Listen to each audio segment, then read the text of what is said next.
हाँ, ज्योति सेन, मनीषा कुमारी, पूजा कुमावत, नीतू बागड़ी।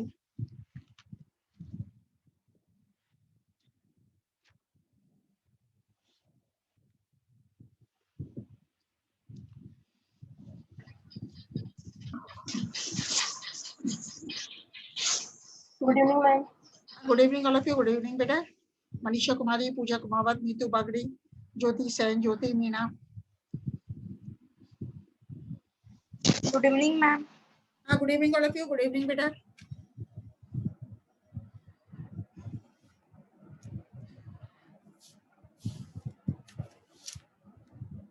आज अपन एक नई फंगस करेंगे, पक्सीनिया, है ना। क्लेविसर जो खत्म हो गया था, लिखवाना था आपको, वो लिखवा लेंगे। ये पक्सीनिया करेंगे, फिर इसके बाद थर्ड पेपर भी स्टार्ट करेंगे पक्सीनिया, क्योंकि अप्रैल मई में आपको थर्ड पेपर भी स्टार्ट करना है बेटा, cell biology and genetics.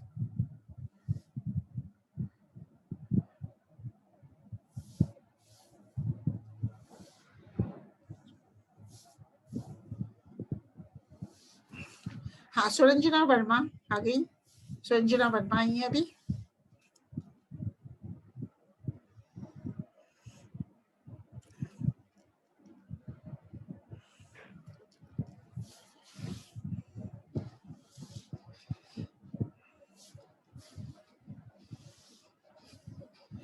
Neetu Bagri, Suranjana Verma.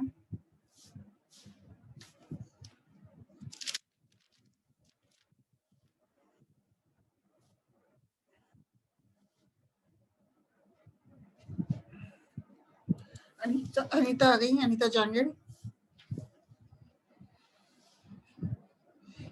Manisha Kumari, Neetu Bagri, Jyoti Sen, Jyoti Meena, Suranjana Verma, Anita Jangad, सृष्टि गोयल, सृष्टि गोयल, आरती चौधरी, आरती चौधरी, सृष्टि गोयल।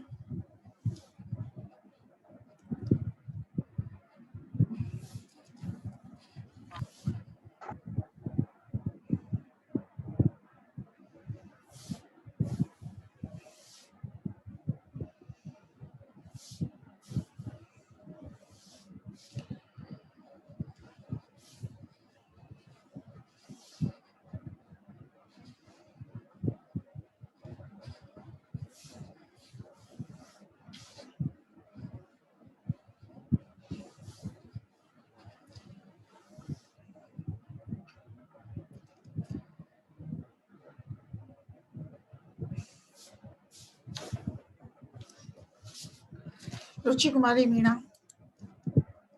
खुशबू सिरोहिया, रुचि कुमारी मीणा।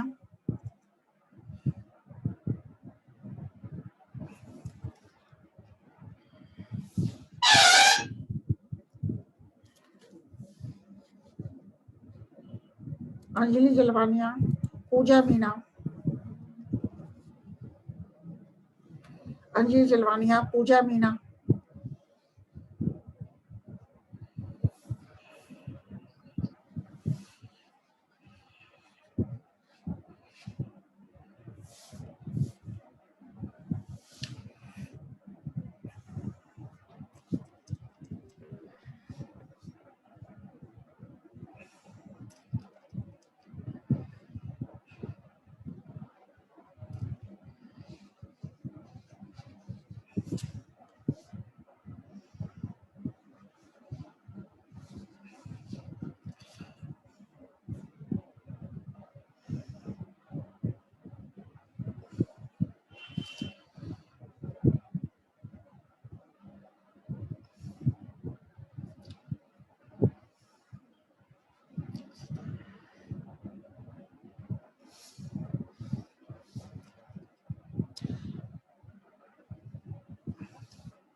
हाँ बेटा, एक नई फंगस स्टार्ट कर रहे हैं अपन। फंगस का नाम है, मैं स्लाइड शेयर कर रही हूँ। एक है पक्सीनिया। पक्सीनिया के बारे में पढ़ेंगे आज। क्या है पक्सीनिया एंड किट रोग। किट रोग, Puccinia and rust disease.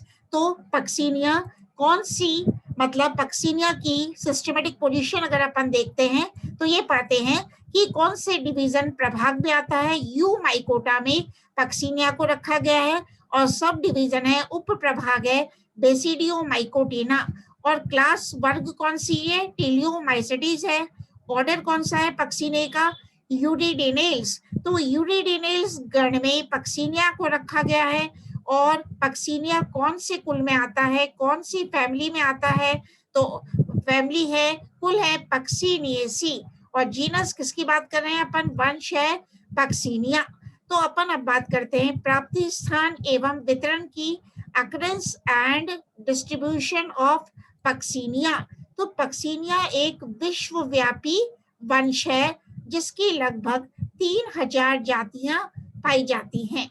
Bharat में पक्सीनिया की लगभग 150 जातियां मिलती हैं। भारत में बेटा पक्सीनिया की 150 जातियां मिलती हैं। पक्सीनिया अनेक फसली पौधों, क्रॉप्स में भयंकर कीट रोग, रस्ट डिजीज का कारक है। मतलब पक्सीनिया एक क्या है, फंगस है जिससे कि क्रॉप्स में रस्ट डिजीज फैलता है। और पक्सीनिया एक अविकल्पी परजीवी है, ऑब्लिगेट पैरासाइट है, जो परपोषी के अंतरकोशिक अवकाशों में वृद्धि करता है, परंतु इसके बीजाणु परपोषी सतह पर दिखाई देते हैं। तो अविकल्पी परजीवियों को संवर्धन माध्यम में नहीं उगाया जा सकता, परंतु विलियम्स एटेल ने 1966 में पक्सीनिया ग्रामिनेस ट्यूटिसाई को कृत्रिम माध्यम से उगाने में सफलता प्राप्त की है। तो पक्सीनिया की कुछ जातियां अपना जीवन बेटा सुनना, आवाज नहीं आए, पक्सीनिया की कुछ जातियां अपना जीवन चक्र एक ही परपोषी पर पूरा कर लेती हैं। इन्हें ऑटोएशियस एकाशयी जातियां कहते हैं।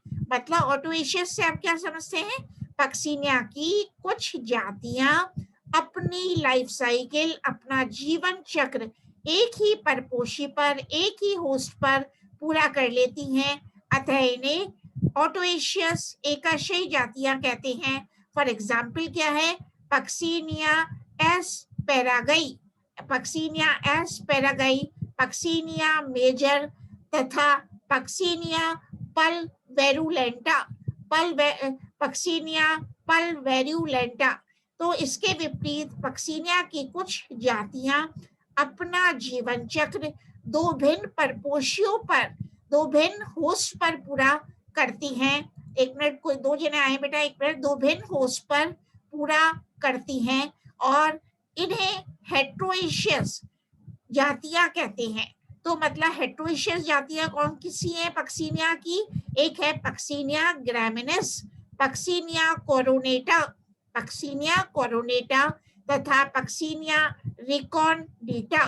तो मतलब पक्सीनिया की कुछ जातियां तो बेटा हेट्रोएशियस हैं, जो कि अपना जीवन चक्र दो होस्ट पर, दो भिन्न परपोषियों पर पूरा करती हैं। इनके उदाहरण क्या है, एग्जाम्पल क्या है, बेस्ट एग्जाम्पल है पक्सीनिया ग्रामिनेस। तो यहाँ प्रतिनिधि सदस्य के रूप में पक्सीनिया ग्रामिनेस के जीवन चक्र का अध्ययन अपन करेंगे अपन, ठीक है। तो अपन ये डायग्राम देखो बेटा, इसमें दिखाया गया है पक्सीनिया ग्रामिनेस क्या कर रही है, गेहूं पर पस्ट्यूल्स पैदा कर रही है, पिटिकाए, गेहूं का स्टेम है ये, इस पर क्या है, गेहूं की लीफ और स्टेम दिखाया है, इस पे पिटिकाएं बन रही हैं, पस्ट्यूल्स उत्पन्न हो रहे हैं। क्या कर रहे हैं, पस्ट्यूल्स उत्पन्न हो रहे हैं। तो बेटा पक्सीनिया क्या करती है, पक्सीनिया की उपजाति दे रखी है यहाँ पे और प्रमुख परपोषी। तो पक्सीनिया ग्रामिनेस ट्यूटिसाई कौन से होस्ट को इन्फेक्ट करती है, गेहूं को इन्फेक्ट करती है, संक्रमित करती है। पक्सीनिया ग्रामिनेस ट्यूटिसाई गेहूं को संक्रमित करती है, वीट को। इसी प्रकार बेटा ये देखो पक्सीनिया ग्रामिनेस सिकेलिस राई को संक्रमित करती है। इसी प्रकार पक्सीनिया ग्रामिनेस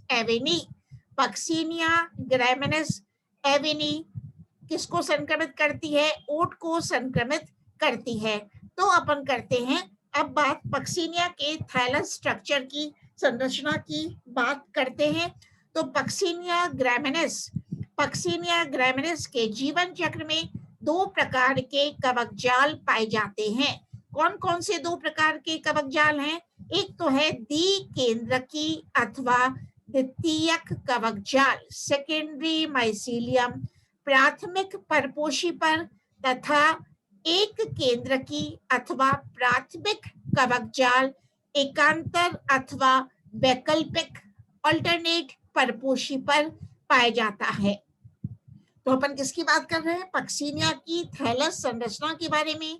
तो पक्सीनिया ग्रैमिनिस के जीवन चक्र में दो प्रकार के कवक जाल पाए जाते हैं। एक तो बेटा सेकेंडरी माइसीलियम है, एक है प्राइमरी माइसीलियम। तो द्विकेंद्रकी कवक जाल की प्रत्येक कोशिका के दोनों केंद्रक भिन्न भिन्न प्रभेद के होते हैं। तो दोनों प्रकार के कवक जाल पटयुक्त होते हैं तथा शाखित प्रकार के होते हैं। तो पक्सीनिया ग्रैमिनिस में बेटा प्राइमरी माइसीलियम भी पाया जाता है, प्राथमिक कवक जाल भी पाया जाता है, वह सेकेंडरी माइसीलियम द्वितीयक कवक जाल भी पाया जाता है। और ये दोनों प्रकार के कवक जाल प्राइमरी माइसीलियम व सेकेंडरी माइसीलियम कैसे होते हैं? सेप्टेट होते हैं, पटयुक्त होते हैं तथा ब्रांच्ड होते हैं, शाखित होते हैं, और पट सरल छिद्र युक्त होते हैं। और कोशिका भित्ति सेल वॉल काइटिन व ग्लूकोन से बनी होती है। सेल वॉल कोशिका भित्ति किसकी बनी होती है?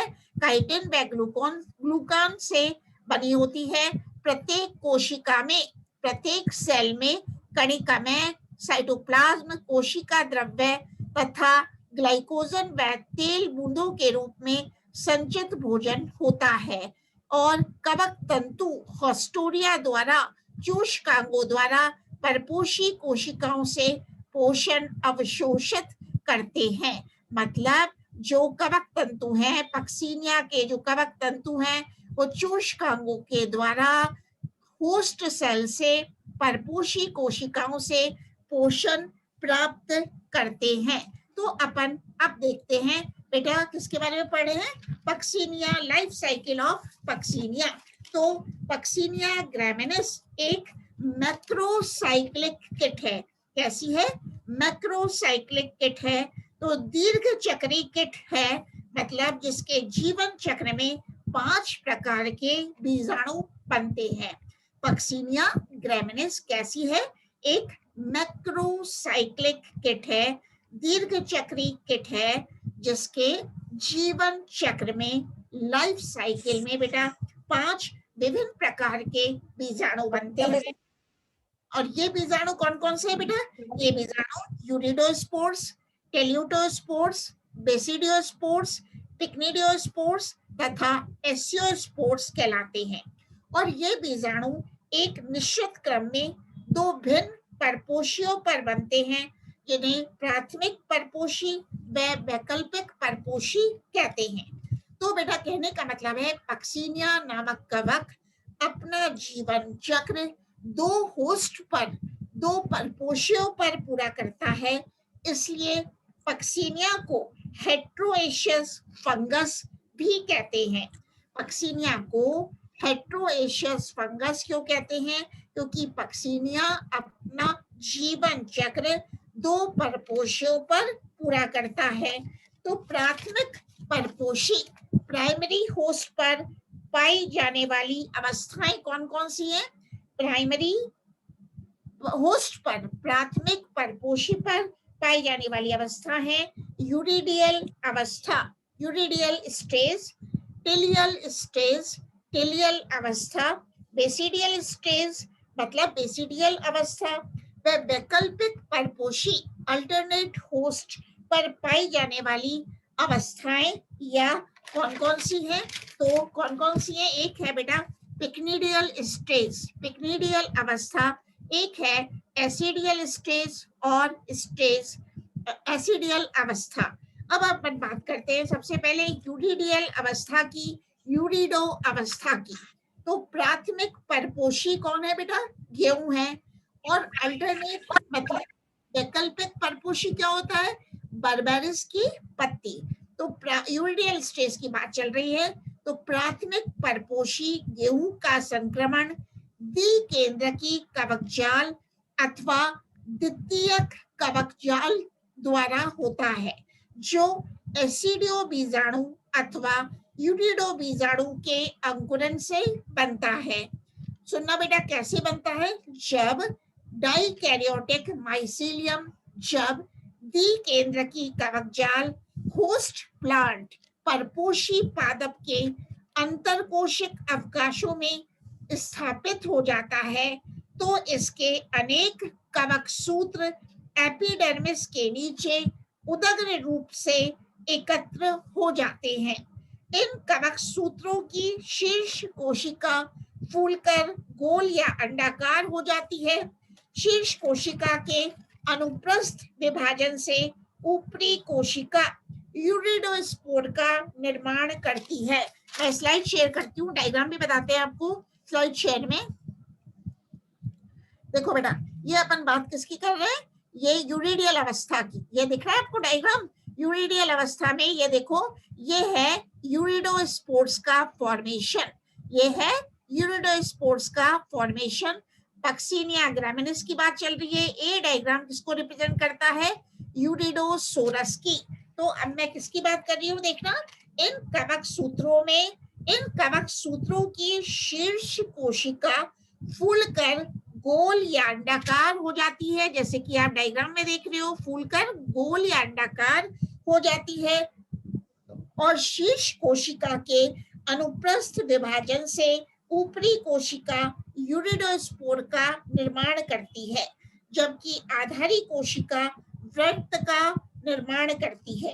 इस प्रकार यूरिडोस्पोर्स का निर्माण समूह में होता है। ये देख रहे हो, जब यूरिडोस्पोर्स का निर्माण बेटा समूह में होता है तो इसको यूरिडोसोरस कहते हैं। जैसे कि डायग्राम में देख रहे हो, जब यूरिडोस्पोर्स का निर्माण समूहों में होता है तो इसको अपन क्या कहते हैं? यूरिडोसोरस कहते हैं। मतलब प्रत्येक समूह यूरिडोसोरस कहलाता है। ये मैं घुमा रही हूँ अपना, प्रत्येक समूह यूरिडोसोरस कहलाता है। यूरिडोसोराई परपोषी के तने पत्ती व पत्ती आच्छाद पर लाल भूरे रंग के धब्बों के रूप में प्रकट होते हैं। जैसे कि आप देखते हो बेटा, ये जो है यूरिडोसोरस, ठीक है, देख रहे हो आप इसका डायग्राम, जो एक दूसरे से मिलकर पिटिकाओं में परिवर्तित हो जाते हैं। वापस बोल रही हूं मैं कि आधारी कोशिका व्रंत का निर्माण करती है। इस प्रकार यूरिडोस्पोर्स, यूरिडो बीजाणुओं का निर्माण समूह में होता है और प्रत्येक समूह यूरिडोसोरस कहलाता है। इस प्रकार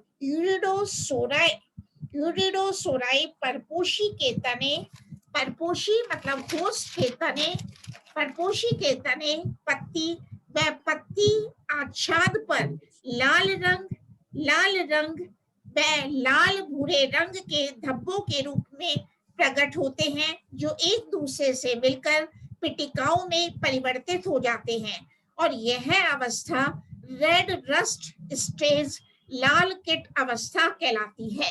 तो बेटा, यूरिडोस्पोर्स के परिपक्व होने पर इनके दबाव से एपिडर्मिस फट जाती है। बेटा ये देख रहे हो, जो यूरिडोस्पोर्स जब परिपक्व हो जाते हैं, मैच्योर हो जाते हैं, तो ये यूरिडोस्पोर्स एपिडर्मिस पर, होस्ट की एपिडर्मिस पर दबाव डालते हैं, प्रेशर डालते हैं, तथा यूरिडोस्पोरस के दबाव से एपिडर्मिस फट जाती है तथा यूरिडोसोरस अनावृत हो जाते हैं।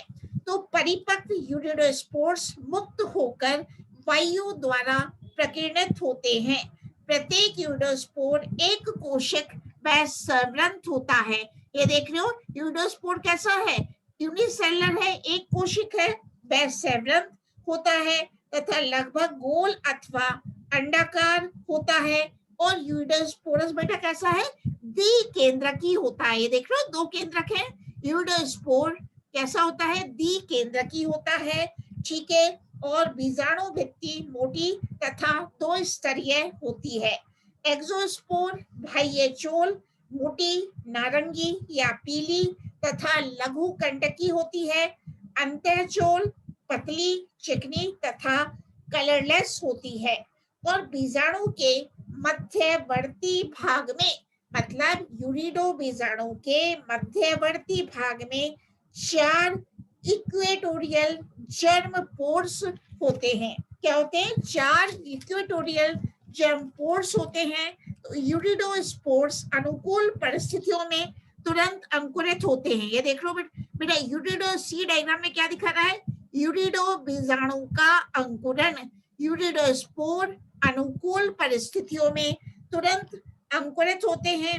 अंकुरण के फलस्वरूप एक या अधिक जनन नलिकाएं, जर्म ट्यूब बनती हैं। यूरिडोस्पोर बेटा सी डायग्राम में देखना अंकुरित हो रहा है और यूरिडोस्पोर के अंकुरित होने से एक या अधिक जर्म ट्यूब, जनन नलिकाएं बनती हैं और जनन नलिका तेजी से परपोषी सतह पर, देख लो बेटा डी डायग्राम में, जनन नलिका तेजी से परपोषी सतह पर वृद्धि करती है। जनन नलिका का अंतस्थ भाग जब किसी रंध्र के संपर्क में आता है तो वह फूलकर पुटिका बनाता है, जिसे एप्रीसोडियम कहते हैं, आसनगाग कहते हैं। तो यूरिडो बीजाणु का जीव द्रव्य इसमें स्थानांतरित हो जाता है और एप्रीसोडियम से एक नलिकाकार तंतु विकसित होता है जो रंध्र से प्रवेश कर सबस्टोमेटल कैविटी में पुटिका का निर्माण करता है। अब अपन बात करते हैं टिलियल स्टेज की। ये तो हो गई यूरिडोस्पोर की बात। ये देख लो टिलियल अवस्था, किसकी बात कर रहे हैं? टिलियल स्टेज की। तो परपोषी के वृद्धि काल के अंतिम चरण में तापमान में वृद्धि होने पर कवक जाल यूरिडो बीजाणुओं के स्थान पर टेलियोटो बीजाणु बनाना प्रारंभ कर देता है।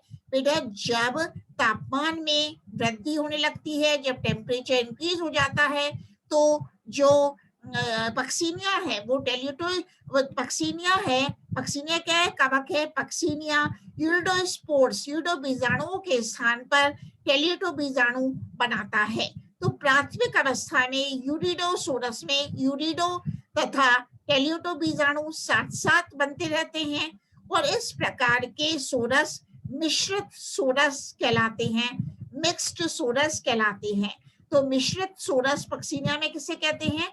जब प्राथमिक अवस्था में यूरिडोस्पोर्स व टेलियोटोस्पोर्स साथ साथ बनते हैं, तो इस प्रकार के सोरस को मिश्रित सोरस कहते हैं। धीरे धीरे यूरिडो बीजाणुओं की संख्या कम होती जाती है व टेलियोटो बीजाणु की संख्या, ये देख लो डायग्राम में, बढ़ती जाती है। तो डायग्राम में क्या दिखाया है? पक्सीनिया ग्रामिनिस के टीलियम का ऊर्ध्व काट, ये है टेलियोटोसोरस। ठीक है, तो धीरे धीरे इनमें यूरिडो बीजाणुओं की संख्या कम होती जाती है व टेलियोटो बीजाणुओं की संख्या बढ़ती जाती है। अंत में इनमें केवल टेलियोटो बीजाणु, टेलियोटोस्पोर्स ही पाए जाते हैं, अतः इन्हें टेलियोटोसोरस कहते हैं। तो देख लो टेलियोटोस्पोर्स पाए जाते हैं, इन्हें क्या कहते हैं? टेलियोटोस्पोर्स पाए जाते हैं। ठीक है, तो अंत में क्या पाए जाते हैं? अंत में केवल टेलियोटो बीजाणु ही पाए जाते हैं, इन्हें टेलियोटोसोरस कहते हैं तथा यह अवस्था टिलियल अवस्था कहलाती है। ये सोरस गहरी भूरी या काले रंग की लंबी या अनियमित पट्टिकाओं के रूप में दिखाई देती हैं, इसलिए इस अवस्था को काला किट अवस्था, ब्लैक रस्ट स्टेज भी कहते हैं। इनके अतिरिक्त अन्य नए स्थलों पर भी टेलियोटोसोराई विकसित होती हैं। एकदम तस्लीम आई है, तस्लीम बायो, ठीक है, इनको एडमिट किया है। ठीक है, अब अपन देखते हैं टेलियोटो बीजाणु द्विकोशिक होते हैं। ये देखो डायग्राम में दिख रहा है अपन को टेलियोटोस्पोर्स कैसे हैं? द्विकोशिक होते हैं, जैसे कि डायग्राम में दिख रहा है। तो टेलियोटोस्पोर्स द्विकोशिक, सेवरंत, बेटा आवाज आ रही है? टेलियोटो बीजाणु द्विकोशिक, सेवरंत, तरकुरूपी तथा गहरे भूरे काले रंग के होते हैं। दोनों कोशिकाओं का संधि स्थल कुछ संकीर्णित तथा ऊपरी कोशिका बड़ी व गोल शीर्षयुक्त होती है तो टेल्यूटो बीजाणु भित्ति मोटी तथा 2 स्तरों में विभेदित होती है।